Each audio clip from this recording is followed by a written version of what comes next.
Hello bachcho, let's read this question.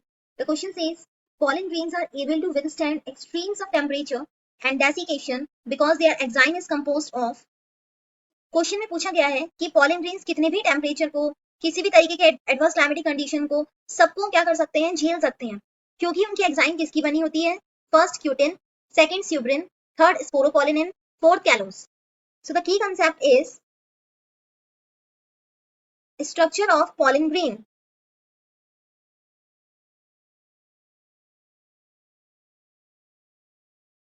Pollen grain क्या होता है, स्टैमिन जो कि मेल रिप्रोडक्टिव पार्ट होता है फ्लावर का, उसमें एंथर एंड फिलामेंट होता है.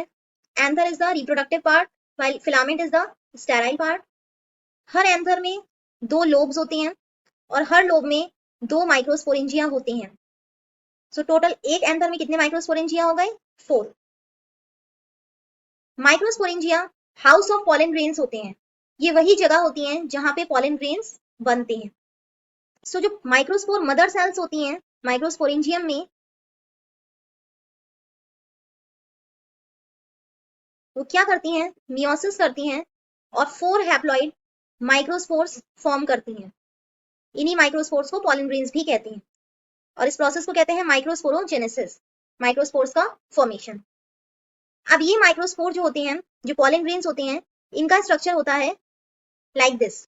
इनकी 2 लेयर्स होती हैं. Outer layer is called exine and the inner layer is called intine.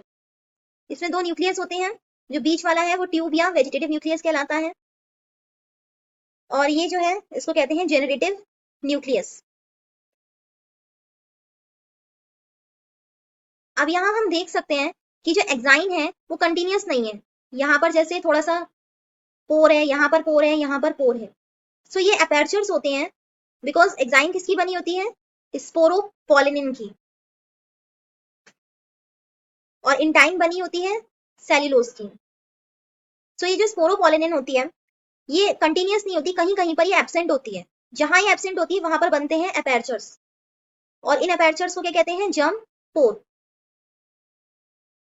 ये जर्म पोर क्या करता है, इस पॉलन ग्रेन को पॉलन ट्यूब में कन्वर्ट कर देता है, इस तरीके का स्ट्रक्चर बना देगा सो दैट ये फीमेल स्ट्रक्चर में पेनिट्रेट कर सकते. सो ये जो स्पोरोपोलिनिन होती है ये कैसी होती है, हाईली ड्यूरेबल होती है. It is a highly durable biopolymer that provides protection to pollen grains. जो pollen grains को प्रोटेक्ट करती है, प्रोटेक्शन देती है,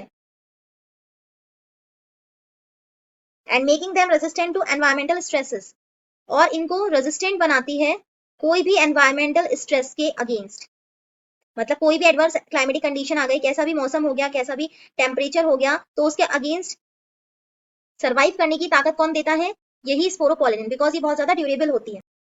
सो क्वेश्चन में यही पूछा गया था कि एक्सट्रीम्स ऑफ टेम्परेचर और डेसिकेशन पॉलन ग्रेन्स जो झेल सकते हैं वो इसलिए झेल सकते हैं क्योंकि इनकी एंजाइम किसकी बनी होती है, स्पोरोपोलिनिन.